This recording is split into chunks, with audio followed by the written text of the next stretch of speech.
Buenas! Vlog número 2 oficial. Vamos falar hoje sobre a ética profissional. Um assunto muito complicado. Quero falar sobre a ética profissional hoje porque eu tenho percebido que na dança do ventre, pelo menos, que é um lugar de onde eu venho, estou sempre transitando, tem sido importante, pelo menos, a gente tocar nesse assunto do que é a ética ou do que pode ser a ética profissional. O que acontece que eu acho delicado e acho até perigoso é porque não existe um critério talvez rigoroso na contratação do que seriam os profissionais da dança do ventre, seja para dar aula, seja para julgar um evento, seja para curar um evento. E isso tem feito com que a qualidade técnica dos trabalhos de dança do ventre e as fusões que vêm a partir da dança do ventre em Minas Gerais seja baixa. A gente é um estado exportador de talentos. Realmente tem muita gente boa aqui, com muito potencial, mas falta aprofundamento. Então, o que acontece na prática? Você vê pessoas com menos de um ano de dança dando aula. Então, E, imagina, se para você formar enquanto bailarino, você já precisa de pelo menos 7, 8 anos. Então, como assim que com menos de um ano você já vai para uma sala de aula ensinar uma técnica corporal séria, complexa, milenar e aí a gente pode levar para vários lugares. E aí é isso, eu queria discutir um pouco onde que entra a ética e de que forma e como que a gente utiliza isso. tá. Quando você disse essa questão do tempo, você está relacionando aqui o tempo de prática, ele é um fator muito importante na determinação da qualidade do trabalho daquela pessoa. Tô. Mas o tempo de fazer aquilo. Tempo, é. E no sentido que uma formação de bailarino, tem uma formação já nas escolas. Aqui em Belo Horizonte é o quê? É Palácio das Artes? Eu não entendo Palácio bem. das Artes, a escola do corpo, né? Corpo Escola de Uhum. Dança, primeiro ato. Tá. Tem várias, então, Tem escolas. E várias. elas têm uma formatação, assim, de grade curricular. Assim, o que deve ser aprendido para uma bailarina? Existe isso. A escola de dança, de alguma forma, ela se assemelha à escola tradicional. Você tem um período de tantos anos, onde a cada ano você vai aprendendo um grupo de informações específicas, até que ao final você se forma e vai para a faculdade ou não, mas até aquele momento você precisou necessariamente passar por uma série de coisas Uhum. para fazer a sua formação mínima. Uhum. Porque é o processo da vida, é isso, né? Não adianta você pedir para uma criança de 3 anos de idade algo que uma pessoa de 30 tem a capacidade de fazer. É um processo mesmo. Tá, e como é que funciona com a dança do ventre? Assim, porque eu tô perguntando porque realmente eu não sei como é que é essa formação. E se você está levantando essa questão, vamos falar assim, Questão, essa questão. Então, como é que é a formação da dança do ventre? Porque eu fiquei sentindo assim que, como eu sou praticante de arte marcial, a gente até passou por esses problemas também. As pessoas da educação física queriam colocar a arte marcial como uma prática exclusiva dos educadores físicos. Mas o educador físico tem uma grade acadêmica, ele não é um praticante de arte marcial que vem de uma cultura milenar, que não tem essa formatação acadêmica de grade curricular, e sim tem prática. Então a pessoa tem que fazer a arte e demora um tempo para ser faixa branca, amarela, azul, até se tornar um sifu, um professor, demora um tempo Com mesmo. a dança acontece como acontece com as artes marciais. Agora eu entendi o que você quis dizer com grade curricular. Claro que se você leva isso para o balé clássico e você vai fazer realmente uma formação, Uhum, aí a coisa é ainda mais específica e talvez caminhe para esse lado da grade curricular. Mas eu não sou bailarina clássica, uhum. não fiz formação clássica, então não sei dizer com precisão. Na dança do ventre, que é uma dança milenar também, a gente tem alguns registros de mais de 20 mil anos atrás, 20 mil anos atrás, 2 mil anos atrás, desculpa. É, essa formação ela vai variar muito e já sofreu milhões de variações. Primeiro porque não é necessariamente uma dança técnica e não é uma dança acadêmica. Ela, é, Acadêmica, né? ela, não, Técnica é, acadêmica que ela não é. não é acadêmica. Aham. Ela surgiu numa época onde não tinha escola de dança, a dança não ocupava esse lugar da profissão na sociedade enquanto meio de vida. A dança era ligada ao sagrado. Então dançava-se no Egito naquela época na época da cheia do Rio Nilo. Era ritualístico, Era era festivo, ritualístico. era outro lugar, não era um lugar acadêmico. Era outra relação com o Ah, corpo e com o próprio movimento. ok. Então, também a formação disso vai variar. Acontece que nós estamos hoje no Brasil em 2013. Então, como que você faz também a adaptação disso, já Aham, que isso hoje virou uma ferramenta de trabalho mesmo? aham. Trabalho, Você vende aula. você vende aula. Hum. Então, essa formação da dança do ventre, ela vai variar muito. Geralmente é por níveis, o tempo também de cada um desses níveis também vai variar. E isso é que é difícil de avaliar, porque é relativo. Eu posso dizer para você que a formação é de 5 anos, mas eu dependo também do seu rendimento. Claro, 5 anos não justifica. Eu posso passar 5 anos e não ser um bom bailarino, eu acho. Que é o que acontece na escola formal. Se você não atinge um rendimento mínimo, então você vai repetir aquele ano. Deveria ser assim, mas não é o que acontece. E, por outro lado, não existe uma fiscalização efetiva que esteja nas escolas de dança observando e Ah, avaliando mas isso. para ter uma fiscalização, você tem que ter critérios generalistas, assim, que todas as escolas têm que seguir os mesmos critérios para que possa existir uma fiscalização. E como é que faz essa homogeneidade das escolas? Isso parece que não existe.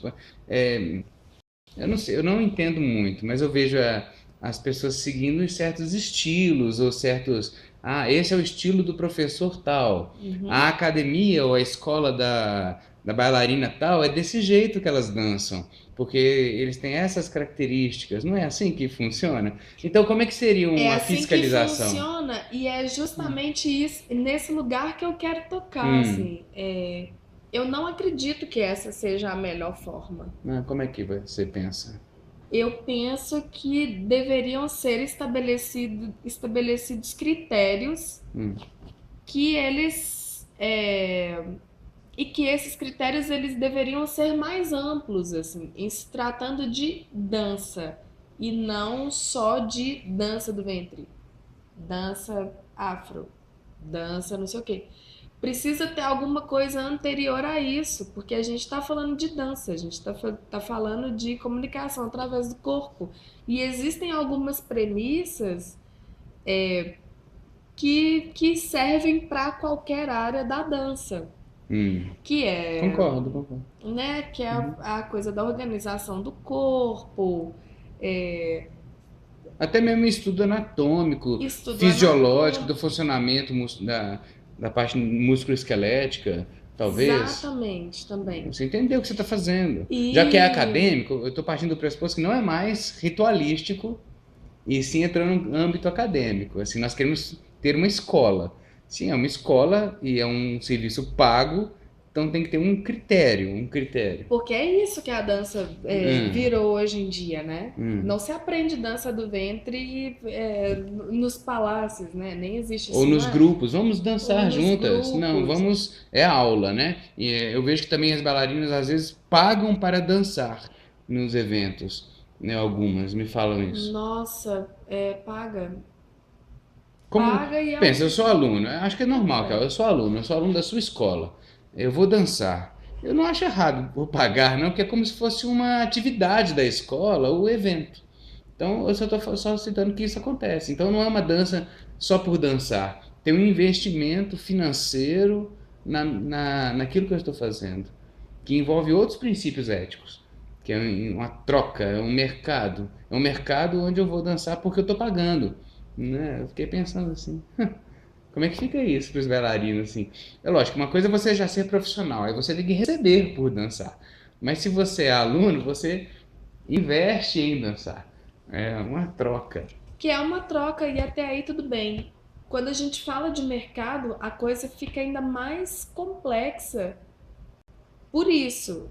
Ou seja, existem pessoas que querem estudar dança de alguma forma, para ser profissional ou não, para ter satisfação pessoal, ou porque alguém indicou, porque vai fazer bem. E são vários os motivos. E na dança do ventre eles ainda vão além. Ah, eu vou dançar porque meu marido quer que eu dance para ele, eu quero despertar o meu feminino e por aí vai. Então, ou seja, tem essa demanda. Uhum. Então precisa ter profissional. Só que o mercado ele pensa o quê? Ele visa lucro. Então, para ele ter lucro, a despesa dele tem que ser menor. Então, se eu, que estudo e trabalho com dança do ventre há 12 anos, cobro um preço X pelo meu trabalho, porque foram todos esses anos investindo também na minha formação, chega uma outra figura que trabalha há muito menos tempo. Então, inclusive, não tem nem a noção de como o mercado funciona. Cobra metade ou menos ainda do que isso. O que tem acontecido hoje em dia é que os responsáveis pelas academias e escolas de dança, não todas, é claro, eles têm optado pela figura com menos tempo de profissão e, consequentemente, com Isso causa um valor desvalorização do menor. profissional, não é? Porque é, você tem um profissional trabalhando a baixo custo, óbvio, você vai ter lucro, mas diminui a capacidade de coisas que ele passa na formação dos próximos alunos. Esses próximos alunos tiveram uma formação com este que não era tão apto ou tem menos experiência do que os anteriores. E esses próximos também vão ser os próximos professores. E você está falando de uma decadência da. Em vez de uma evolução da técnica, de uma decadência da técnica baseada no sistema Não mercadológico. só da técnica, mas da arte, né? Ah, Como que a gente percebe isso, ah, né? O que é arte, o que é entretenimento? Pode ser um produto, mas não precisa ser só isso. uhum. A gente está falando de um lugar que é muito mais amplo. E falando nessa coisa das escolas, eu percebo que há uma inversão de valores. Assim. Os alunos pagam muito para poder estudar, Hum, mas os professores recebem pouco. hum. Porque os professores recebem pouco. Então o dinheiro fica com a escola. Não sei com quem fica, o professor aqui não é. Isso eu posso cortar, relaxa.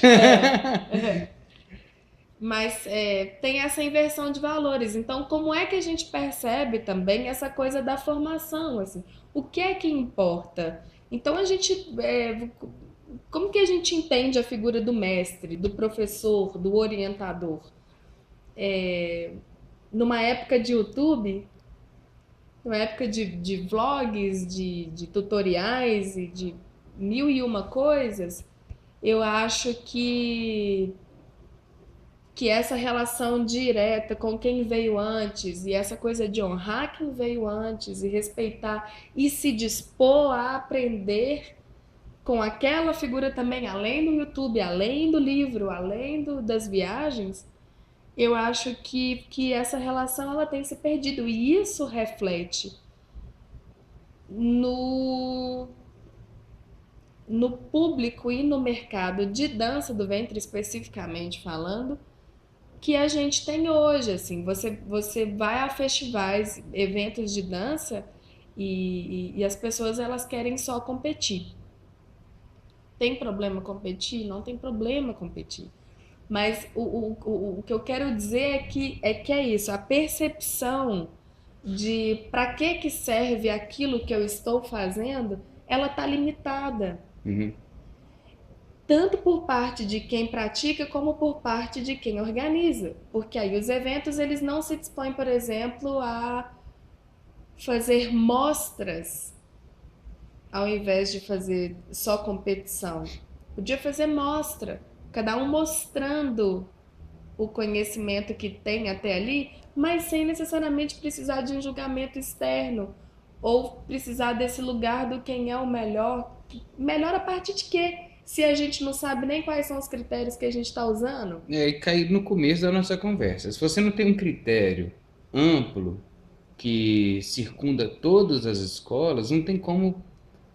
É impossível você criar um critério de julgamento É impossível. sem juízos anteriores, Exatamente. Fica premissas. injusto, Fica fica injusto, fica raso. pessoal, né? No nível do Exatamente. gostei e não gostei, E né? acho que isso não E isso cabe não cabe para a mais. arte, porque a arte não pode cair no gostei, não gostei. Que é um Exatamente. problema seríssimo. Então, essa arte é boa porque eu gostei, essa não é boa porque eu não gostei. É, Tem que ter umas premissas para você criar o julgamento. Embora eu acho que esse gostei ou não gostei, isso existe, porque você assiste coisas que são impactantes. Você fala, poxa, gostei disso. E isso faz parte, inclusive, do meu critério pessoal. Mas num critério, assim, se você está partindo do ponto que é um concurso, então tem que ter critério e respeito para com aqueles que estão dançando. Então tem que ter premissas, né? Então, eu só voltar um pouquinho, que você falou vamos. várias coisas, então eu vou recapitular. Primeiro a questão das pessoas mais jovens dando aula, não mais jovens, Não, mas ó, com menos com menos tempo tempo. de experiência que os antigos. Eu acho que isso é possível, porque é plausível que alguém, mesmo com uma experiência pouca, tenha muitas coisas a oferecer. O novo tem que vir para reciclar também. Só que a gente não pode negligenciar a energia da novidade. Ao mesmo tempo que não podemos desvalorizar nenhum professor. Acho que o ponto principal que pega nessa questão é desvalorização do profissional. Mas eu queria falar porque a palavra congresso, né? O congresso significa nós vamos nos reunir, nosso grupo, esses grupos de pessoas, para falar de temas específicos, mostrar o que nós estamos produzindo naquele período e fazer com que isso seja passado para as outras pessoas, para que todos nós possamos crescer. Eu fico vendo que é diferente de um concurso, que eu vou lá, vou mostrar o que eu sei, mas no sentido eu vou ganhar. Eu ganhei o primeiro lugar, então eu sou melhor do que vocês. Pode E que entrar nessa são duas. ingenuidade que um concurso entra nisso mesmo, entra nisso, eu ganhei, é o ego que tá prevalecendo. Diferente de um congresso, de uma mostra, numa mostra pode ser até premiado, não é? Eu acho assim, você tem uma mostra e uma comissão julgadora fala, ó, essa obra ou essa dança foi a que mais trouxe provocações pra gente de como deve ser daqui pra frente. Me incomoda muito um congresso que não tenha sequer uma palestra ou uma mesa redonda. Não é congresso isso.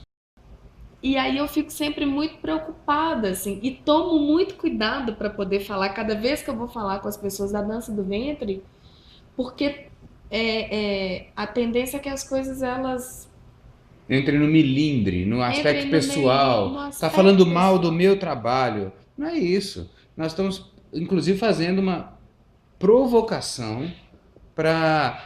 Ok, então vamos jogar um olhar sobre como estamos funcionando, para quem sabe a gente possa funcionar de uma outra forma, que seja mais produtiva para a arte, No Para sentido de crescimento? para Para arte. arte, não para minha escola ou para esse estilo, para É arte. preciso fazer esse resgate na dança Uhum. do ventre, que é uma coisa milenar, que vem da época do sagrado e de tudo aquilo que a gente já falou, e que hoje em dia ela virou um entretenimento. Poucas são as pessoas, existem, claro que sim. A gente pode falar da Thalita Menezes, aqui em Belo Horizonte. A gente pode falar da Esmeralda, a gente pode falar da Brigitte Baixa. Existem algumas figuras ainda, Márcio Mansur, que fazem a dança do ventre, que trabalham com a dança do ventre e com as fusões, nesse lugar do fazer artístico. E aí a arte, ela é o quê? Ela é uma reflexão da vida. A profundidade disso, ela vai variar, mas a arte, ela é uma reflexão da vida. Então existem essas pessoas, mas salvas as exceções, a dança do ventre e as fusões virou um entretenimento. E aí essa ética ela muda de lugar de novo. A gente está falando de algo que é subjetivo, é difícil chegar num É, denominador porque comum. se você fala de ética, você está falando de um ponto internalizado que me faz ver o mundo. Então, a Sim. ética da dança do ventre seria assim: por que que eu danço? Primeira De onde pergunta. que a dança sai de mim? E qual que é o objeto que isso vai ser produzido do lado de fora? Se você parte de umas perguntas ou outras dessa forma, você está sendo ético com a dança. Se a ética da dança ela parte do pressuposto externo, dado pelo mundo, assim, no sentido de eu preciso repetir essa estética ou esses padrões para que eu vença um concurso, não é ético o que você está fazendo. Não está vinculado com o seu desejo mais profundo de dançar. Hum, não só para dança, isso é para tudo, mas já que está falando de dança do Tem uma ventre, coisa assim, já que você tocou nesse assunto das competições, eu penso da seguinte forma: se você não é um profissional daquela área específica, você pode até ser bailarino, mas se você não é um bailarino, por exemplo, de dança tribal, e você escolhe competir na categoria tribal, o ético nesse lugar seria você não competir se não tiver a modalidade amador.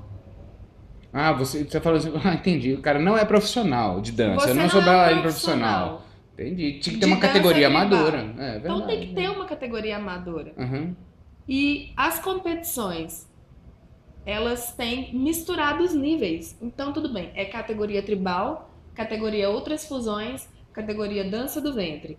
E aí, se você é amador, iniciante, intermediário, avançado ou profissional, não importa qual o seu nível, você pode competir na categoria dança do ventre.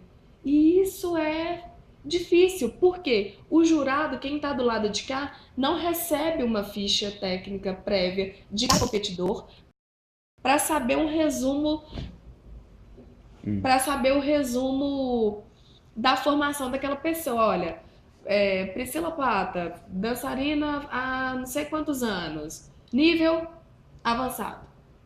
Você não recebe isso, você só recebe Priscila Plata. Aí a figura vai lá e dança, você tem que julgar e pronto. Então faltam a se preencher muitas lacunas ainda para a gente começar, inclusive, a,